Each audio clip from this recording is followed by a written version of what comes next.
맹인이 눈을 뜨고 눈 뜬 맹인과 눈 감은 맹인 차이가 많이 나죠. 눈을 감았던 사람이었을 때 얼굴과 눈을 떴을 때 얼굴이 완전 다를 수가 있습니다. 물론 마스크 쓴 모습, 감은 쓴 모습도 다르긴 하죠.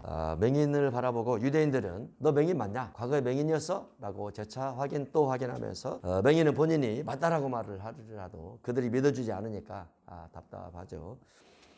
맹인의 논리력이 아주 대단합니다.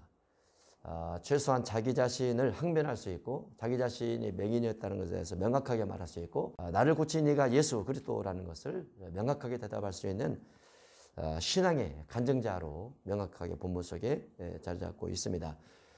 이와 반대로 유대인들은 예수님께서 맹인이었다가 눈을 뜬 것에 대해서 의구심을 갖고 묻고 또 물으면서 아니다, 아닐 수도 있다. 너를 고친 이가 고친 이를 우리가 믿을 수가 없다.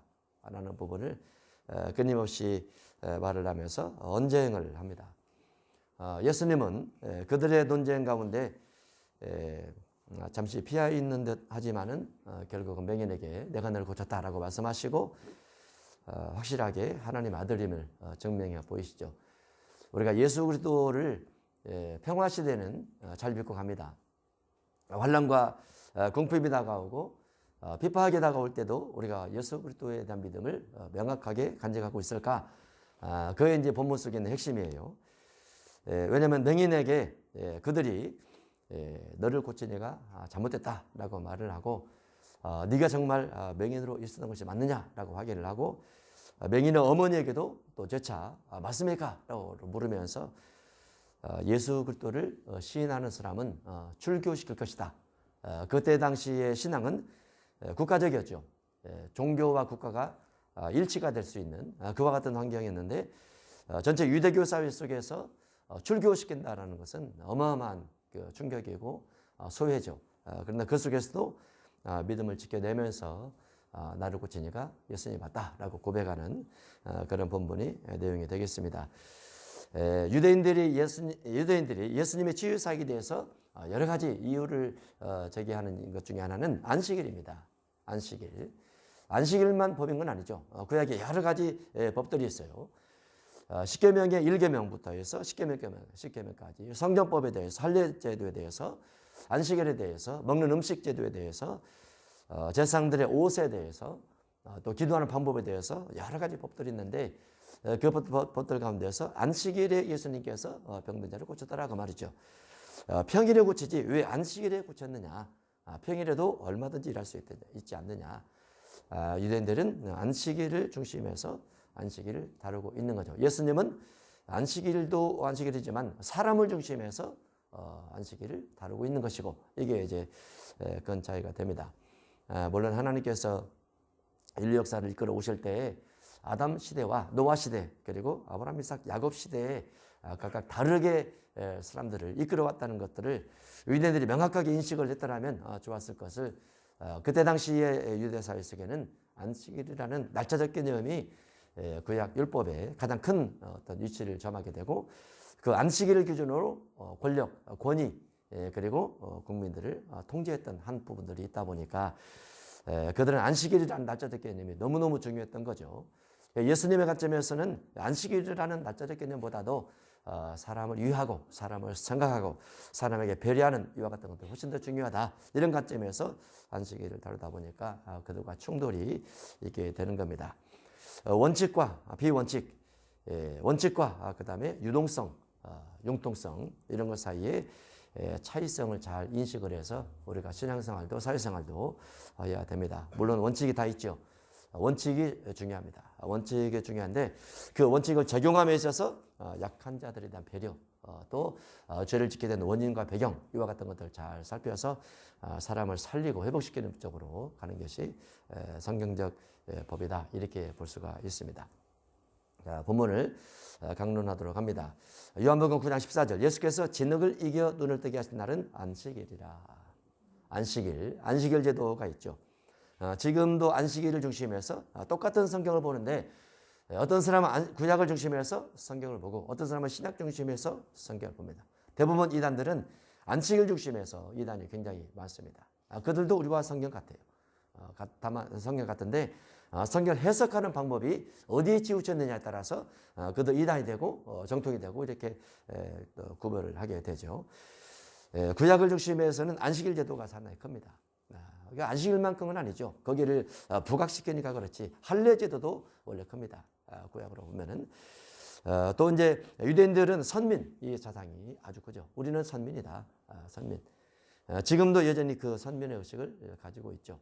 인구는 900만밖에 되지 않을지라도 그 선민의식을 가지고 재정관리, 금융이죠. 금융 쪽에 어마어마한 투자를 해서 세계를 지배하고 있는 유대인들의 전통과 역사를 바라보면서 우리의 신앙적 관점이 그들보다 훨씬 더 뛰어남에도 불구하고 우리가 그들보다 훨씬 더 복음화, 또 복음을 증가하는 부분이 더 강력해져야 될 당위성이 우리에게도 있는 거죠. 그들은 안식일 중심에서 다루고 있습니다. 하나님께서 안식일을 제정하신 이유, 창조 후 쉬었기 때문에, 창조 6일 동안 전체를 창조하시고 7일째 쉬었기 때문에 안식하라 이런 의미를 우리가 잘 알고 있습니다.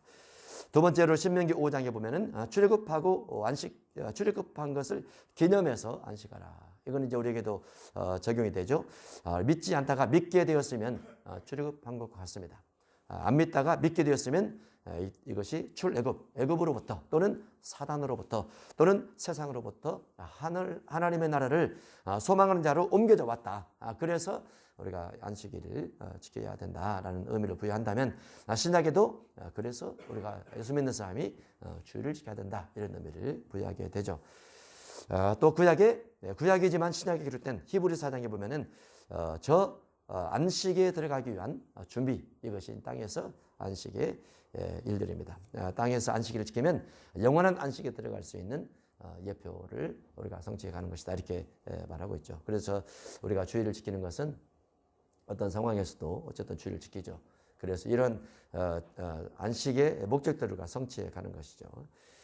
다만 이제 구약의 그 안식일 제도가 구약 예언에도 신약 예언에도 그 날짜를 중심한 절기들이 예수님께서 오셔서 변경되어진다라는 부분이 중간사로 기록되어 있습니다. 갈라디아서 4장 10절 시작. 너희가 날과 달과 절기와 해를 삼가 지키니 내가 너희를 위하여 수고한 것이 헛될까 두려워하노라. 날, 달, 절기, 해를 삼가 지키려고 하지 말라. 그런 말이죠. 본문의 내용으로 보면은 날짜에 매이느냐, 달에 매이느냐, 절기에 매이느냐, 해마다 하나씩 지키는 것이 있습니다. 왜 거기에 매이느냐? 그 의미가 중요하다. 그 말이죠. 의미가. 물론 의미도 중요하지만 날짜도 중요합니다. 날짜도 중요하지만 의미는 더 중요하죠. 그래서 이 둘 다 지키는 거죠. 날짜도 지키고 의미도 지키고 중요성으로 하면 의미성이 훨씬 더 중요합니다. 골로새서 2장 16절도 기록되어 있습니다. 시작. 먹고 마시는 것과 절기나 초하루나 안식일을 이유로 누구든지 너희를 비판하지 못하게 하라. 이것들은 장래일의 그림자이나. 장래일의 그림자. 장래일은 예수 그리스도입니다. 예수 그리스도께서 몸으로 오셔서 이 모든 절기들을 변경시킵니다. 변경. 그래서 이단들도 여전히 구약 신약 다 가지고 다니지만은 갈라디아서 4장, 골로새서 2장 말씀에 근거를 해서 안식일 제도가 주일 제도로 바뀌어야 되는 이런 부분을 받아들여야만 되는데 받아들이지 않고 있죠. 또 기독교에 있다가 미혹돼서 안식일을 지키는 교단으로 가는 그런 사람들도 마찬가지입니다. 주일 제도가 안식일보다 훨씬 더 중요합니다. 왜냐하면 구약은 그림자요, 신약은 몸이기 때문에 그렇죠. 구약은 천사가 자는 율법이요, 신약은 하나님의 아들이 자는 율법이기 때문에 훨씬 더 신약이 중요하다 볼 수 있습니다. 그리고 우리가 주일을 지키는 거죠. 다만 이제 주일을 지키는 방법들도 여러 가지가 있지만은 구약의 안식일처럼 주일을 지키는 것이 맞는 건 아니에요. 주일은 주일답게 지키는 겁니다. 안식일은 안식일답게 지키는 거고 예수님이 오시기 이전이라면 당연히 안식일을 지켜야 되죠. 예수님 오신 이후에는 당연히 주일을 지켜야 되는 거고 안식일은 안식일에 맞게 주일은 주일에 맞게 이렇게 지내는 것이 원칙이 되겠습니다. 예수님께서 안식일에 맹인의 눈을 뜨게 했다 그 말이죠. 그러므로 바리새인들도 그가 어떻게 보게 되었는지를 물으니 이르되 그 사람의 진흙을 내 눈에 바르고 내가 씻고 보나이다.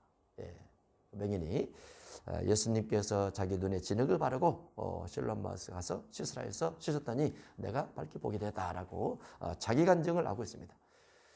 신앙적으로 경험한 것을 말하지 아니할 수는 없죠.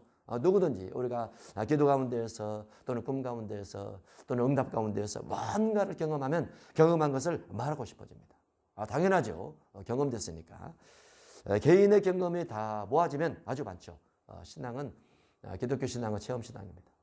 꿈을 꾸든 아니면 음성을 듣든 아니면 기도해서 응답받든 어느 형태든 하나님께서 우리 삶 속에 응답 주는 부분이 분명히 있어요. 왜냐하면 살아계시기 때문에. 우리가 믿는 신은 죽은 하나님이 아니죠. 무덤 속에 계신 분이 아닙니다. 부활하셔서 하나님 보좌 우편에 앉아 계시고 그 우편에서 끊임없이 둘째 하늘 그리고 첫째 하늘 만물을 다 통치 관리하시기 때문에 지금도 여전히 살아계신 하나님께서 그분의 이름을 부르면서 기도하는 자들의 기도에 귀를 기울이시고 응답을 베풀어 주시죠. 그러다 보니까 기독교 신앙 속에는 체험이 많습니다.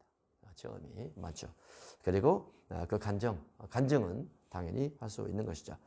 바리새인 중에 어떤 사람 말하되 이 사람이 안식일을 지키지 아니하니 하나님께로부터 온 자가 아니라. 안식일을 지키지 아니하니 하나님께로부터 온 자가 아니라라고 반문을 합니다. 마태 12장 마가 2장에서 인자는 안식일의 주인이라. 구약적 관점에서는 인자가 안식일의 주인 아니죠. 구약 관점에서는 구약은 안식일입니다. 그리고 안식일이 사람을 위해서 있지 않고 사람이 안식일을 위해서 있어요. 구약에는. 그래서 날짜가 중요합니다. 구약에는 저녁 해질 때로부터 다음날 해질 때까지 이제 하루를 안식일로 하죠. 저녁으로부터 저녁까지입니다. 근데 신약은 안식일을 제정하신 주님께서 이 땅에 오시죠. 안식일을 만드신 주님께서 이 땅에 오세요. 창세기 1장에 대초 하나님이 천지를 창조하시니라.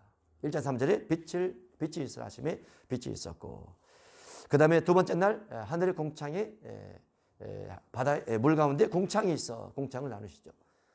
이 첫째 날부터 여섯째 날까지 그리고 일곱째 날 안식하시던 그 하나님께서 신약에 이 땅을 오시는 겁니다. 그래서 법을 만드신 하나님께서 이 땅에 오셔서 이제 법을 다시 바꾸겠다. 그게 이제 신약의 줄이 되는 거죠. 그 천지창조의 창세기 1장의 그 창조 부분이 골로새 1장에 가면 예수님께서 바로 그분이시다 이렇게 설명을 하고 히브리서 1장도 바로 예수님께서 그분이시다 이렇게 설명을 하고 요한복음 1장도 예수님께서 천지를 창조하신 분이시다 이렇게 말씀하시죠. 그래서 예수님께서 법을 제정하셨기 때문에 예수님께서 오셔서 법을 바꾸는 거죠. 안식일에서 주일로 바꾸는 겁니다.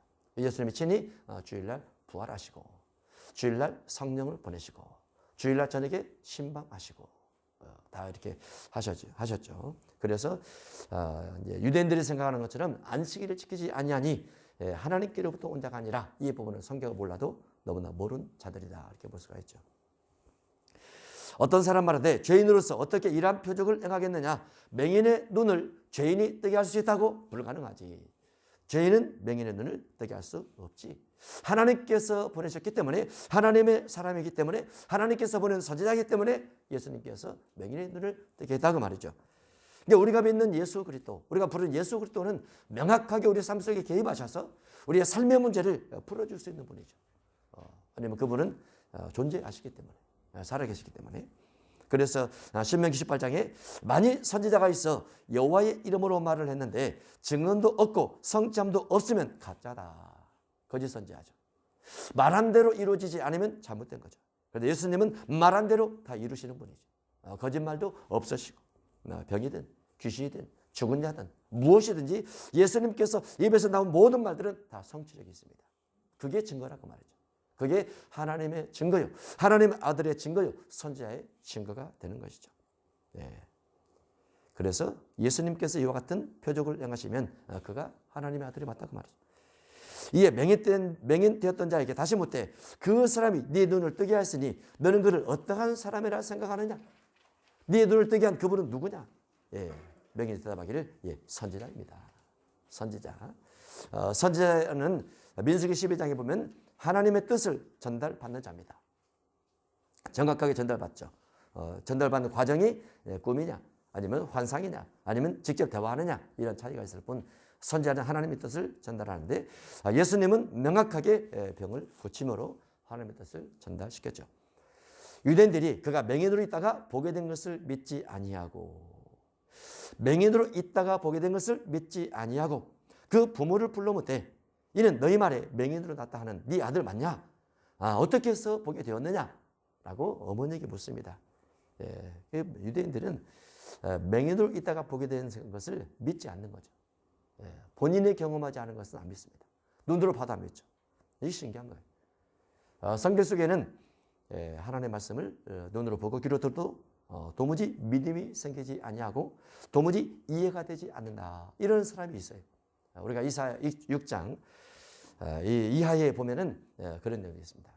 9장, 이사야 29장 이런 부분도 그런 내용들이 있고 도무지 하나님께서 눈을 닫아버린 사람들은 아무리 성경을 봐도 성경이 이해가 안 되더라. 귀를 막아버린 사람은 아무리 들어도 성경이 이해가 안 되더라. 우리가 어떤 일들에 대해서 고정관념이 있으면 다른 사람이 하는 말에 대해서 귀에 안 들어옵니다. 귀에 안 들어요. 그리고 자기 주장을 계속하게 되죠. 그런 사람들은 계속 더 많은 정보를 얻기 위해서 눈을 열고 귀를 열어야 됩니다. 책을 더 많이 봐야죠. 끊임없이. 지금 시대가 변화되고 있죠. 4차 산업으로 가고 있습니다. 미국의 대통령이 공식선상에서 4차 산업으로 변화되어지는 금년의 과정이 진행 중에 있다. 이렇게 말을 하죠. 미국 대통령이 세계 최고의 대통령이죠. 그래도 우리 머릿속에는 4차 산업 뜬구름 아니야? 뜬구름. 손에 잡히는 것 없는 뜬구름 아니야? 믿을 수가 없어. 아니 미국 대통령이 괜히 그 말을 했겠습니까? 한두 번 연구하고 그 말을 했겠습니까? 말 한마디에 온갖 정치, 경제, 사회, 문화가 들썩들썩하는 그 권력을 가진 대통령이 그런 말을 했으면 세대가 변하게 되고 있구나. 그래서 우리도 4차 산업을 준비해야 되겠구나. 이렇게 생각을 하고 계속 책을 섭렵하면서 정보를 습득하면서 미래를 준비하면서 가야 되지 않습니까? 근데 자신의 고정관념이 과거에 매이고 고정관념이 과학을 싫어하고 그런 사람은 접근 자체를 못하죠. 그러죠. 그러니까 예수님께서 맹인의 눈을 뜨게 했다. 유대인들이 눈을 뜨게 한 것이 맞느냐? 그가 안식일을 어겼는데 맞느냐? 그가 정말 만든 거야? 라고 끊임없이 반문을 하고 있는 거죠. 믿지를 않고 있는 겁니다. 그 부모가 대답하려되 이 사람이 우리 아들인 것과 맹인으로 난 것은 맞습니다. 맞습니다.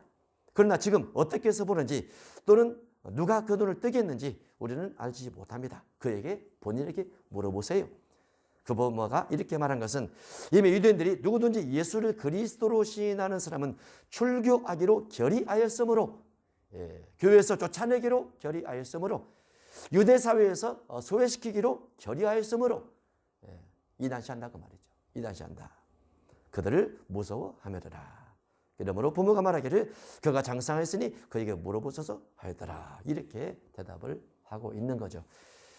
사회의 공동체 속에서 소외된다는 것은 아픔이죠.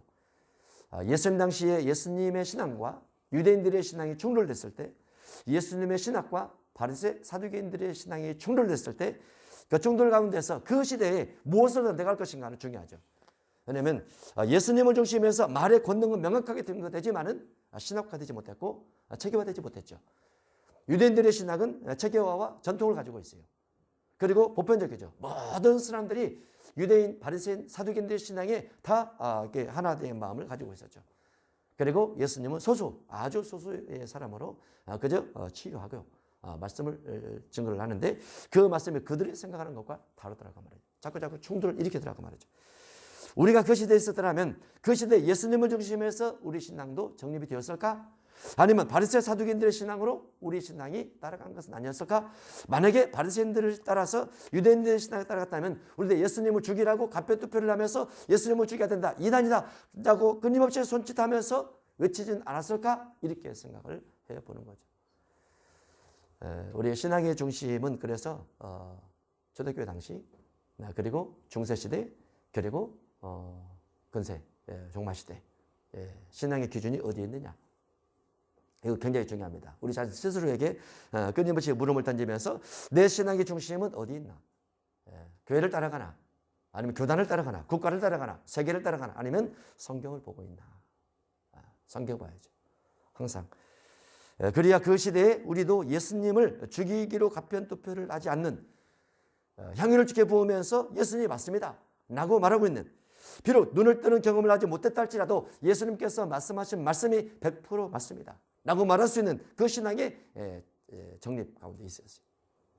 그리고 앞으로도 우리의 신앙은 성경 중심에서 그렇게 존재해야 되고 정립이 되어 있어야 되고 앞으로도 그리야만 시대적 흐름에 치우쳐서 주님을 아니라라고 말하는 그쪽에 편을 들지 않게 되는 겁니다. 요한복음 16장에도 예수님께서 성령에 대해서 요한복음 13, 14, 15, 16장 설명하면서 성령이 오시면 보혜사 성령이 오시면 그 성령으로 말미암아 많은 사람들이 너희를 출교할 수 있다. 출교할 수 있다. 그리고 너희를 죽일 수도 있다. 내가 이와 같이 미리 말해두는 이유는 실제로 출교하고 실제로 죽일 때 그들이 나를 알지 못해서 그와 같이 하는 것이니 너희는 너희 믿음을 간직하면서 성령세를 기도하고 성령세를 간직하고 성령세를 전파하고 이렇게 하라. 이렇게 미리 말씀해 주셨습니다. 그래서 우리는 예수님 말씀이 맞기 때문에 시대적으로는 성령세례가 임했던 그 시대에 많은 유대인들이 예수님 믿는 사람들을 박해했지만은 그 박해 가운데서도 예수 믿는 제자들은 끊임없이 그 믿음을 가지고 갔다는 거 갔어요. 오늘날 장로교 쪽에서도 성령세례 받는 것을 거부를 하고 그저 예수님 고백하면 다 성령이다 이렇게 말하고 있지만 명확하게 사도행전 2장은 지금도 여전히 방언이라는 단어로 기록되어 있습니다. 우리 성경에 따라가는 거니까. 출교를 두려워하지 않고 믿음을 잘 간직해서 가야 된다. 이에 그들이 맹인이었던 사람을 두 번째 불러이르되 넌 하나님께 영광을 돌리라. 우리는 이 사람이 죄인인 줄 아노라. 예수님께서 죄인인 줄 아노라. 그 말이죠. 대답하되 그가 죄인인지 내가 알지 못하나 한 가지 아는 것은 내가 분명히 눈을 떴다는 겁니다. 예수님이 죄인인지 아닌지 모르지만 분명한 것은 내가 눈을 떴다는 거죠. 눈을 떴다는 거. 이게 증거가 아닙니까? 라고 반문하고 있어요. 그들이 욕하리되 너는 그의 제자이나 우리는 모세의 제자라. 하나님은 모세에게는 말씀하신 줄을 우리가 알거니와. 우리는 모세의 제자다. 너는 예수님의 제자라고 우리는 모세의 제자야 라고 말하고 있지만 그들은 모세의 제자가 무엇인지 모릅니다. 우리가 앞부분에서 요한복음 8장 33절에서 그들이 대답하되 우리가 아브라함의 자손이라 라고 말하지만은 예수님은 네가 아브라함의 자손이라면 나를 영접했을 것이다. 근데 아브라함의 자손이 아니기 때문에 나를 영접하지 않는 것이다. 너는 마귀 자손이야. 네가 모세 제자라고 예수님의 관점에서는 아니야. 너는 모세 제자가 아니고 마귀 제자야. 라고 예수님이 그들을 지적한 부분은 없지만은 의미는 들어있습니다. 그들 스스로 모세 제자라고 말하지만은 모세 제자의 당위성이 무엇입니까? 모세 제자 증거가 무엇입니까? 모세 제자 율법이 무엇입니까? 라고 그들에게 율법을 요구했을 때 그들은 대답할 말이 없어요. 신앙과 우리가 일반적으로 하는 신앙과 신앙의 내면 속에 들어있는 마음, 정신, 생각 이런 것이 중요하다고 말이죠. 우리가 어려운 사람들 구제를 하죠. 혹자는 생각하기를 그 사람들이 게을러서 못 먹고 사는 걸 왜 우리가 도와줘야 됩니까? 이런 사람도 있어요. 정신이 무엇입니까? 신앙의 정신.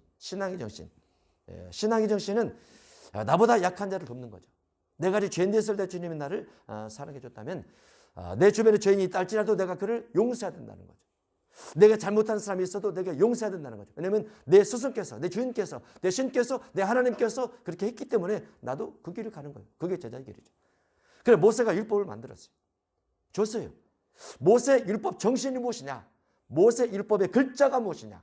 글자가 무엇이냐? 이것보다도 모세 율법 정신이 무엇이냐?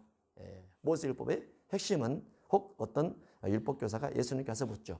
예수님, 모세 율법이 여러 가지가 있는데 그중에 제일이 무엇입니까? 너는 뭐라고 생각하느냐? 하나님을 사랑하고 이웃을 사랑하는 것이라고 생각합니다. 맞다. 그 법이 맞아. 너 옳게 대답했다. 천국에서 멀지 않도다. 천국 가깝도다. 그 말이죠. 누군가는 모세 율법의 정신을 가지고 하나님을 사랑하고 이웃을 사랑하는 중심에서 말씀을 하고 누군가는 안식이라는 날짜 가지고 적용을 해서 예수님에게 박해, 핍박을 주려고 하는 거고 그런 거죠. 그런데 여기서는 모세 제자라고 말하지만 모세 글, 하나님을 사랑하고 이웃을 사랑해야 됩니다. 라는 최고의 법으로 접근하지 않냐고 모세 제자라는 당위성, 모세 제자라는 율법에 판을 박힌 듯한 글자 중심으로 예수님과 그리고 맹인을 적용시키라는 이 우를 범하고 있는 거죠.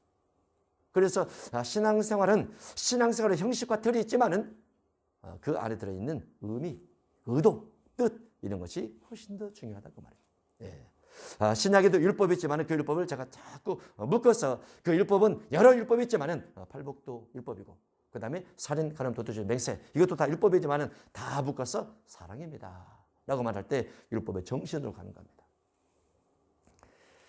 이 사람은 어디서 왔는지 알지 못하노라. 그 사람이 대답하여 이르되 이상하다. 이 사람이 내 눈을 뜨게 하였으되 당신도 그가 어디서 왔는지 알지 못하는도다.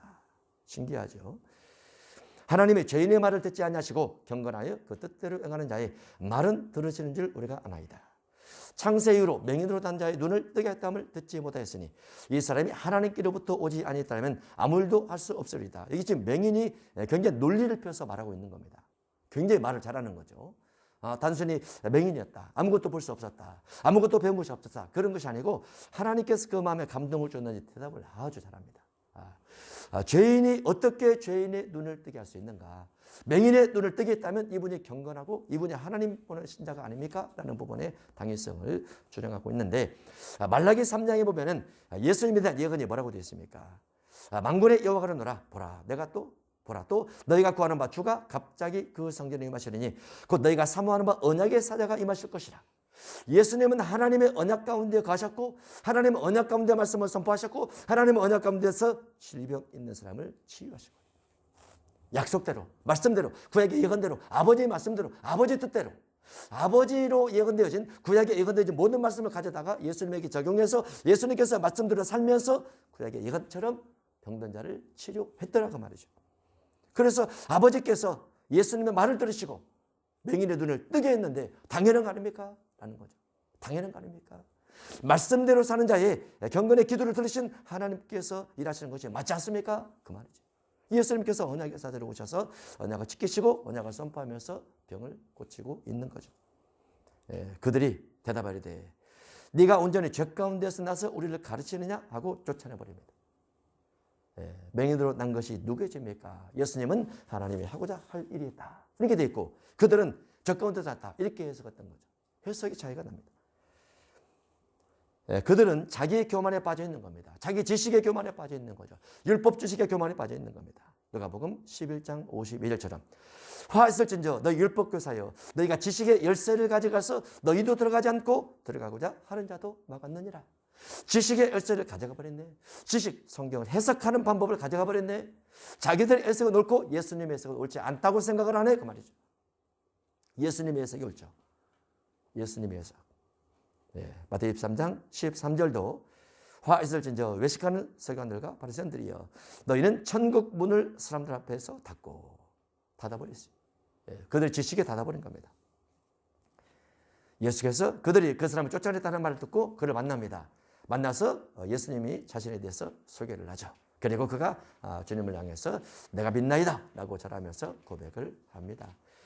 우리는 언제나 변함없이 예수 그리스도에 대한 지식, 예수 그리스도에 대한 믿음 견고하게 가지고 있어야 됩니다. 예수님의 이름에 대한 능력, 그가 자기 백성을 그들의 죄에서 사하실 자이십니다.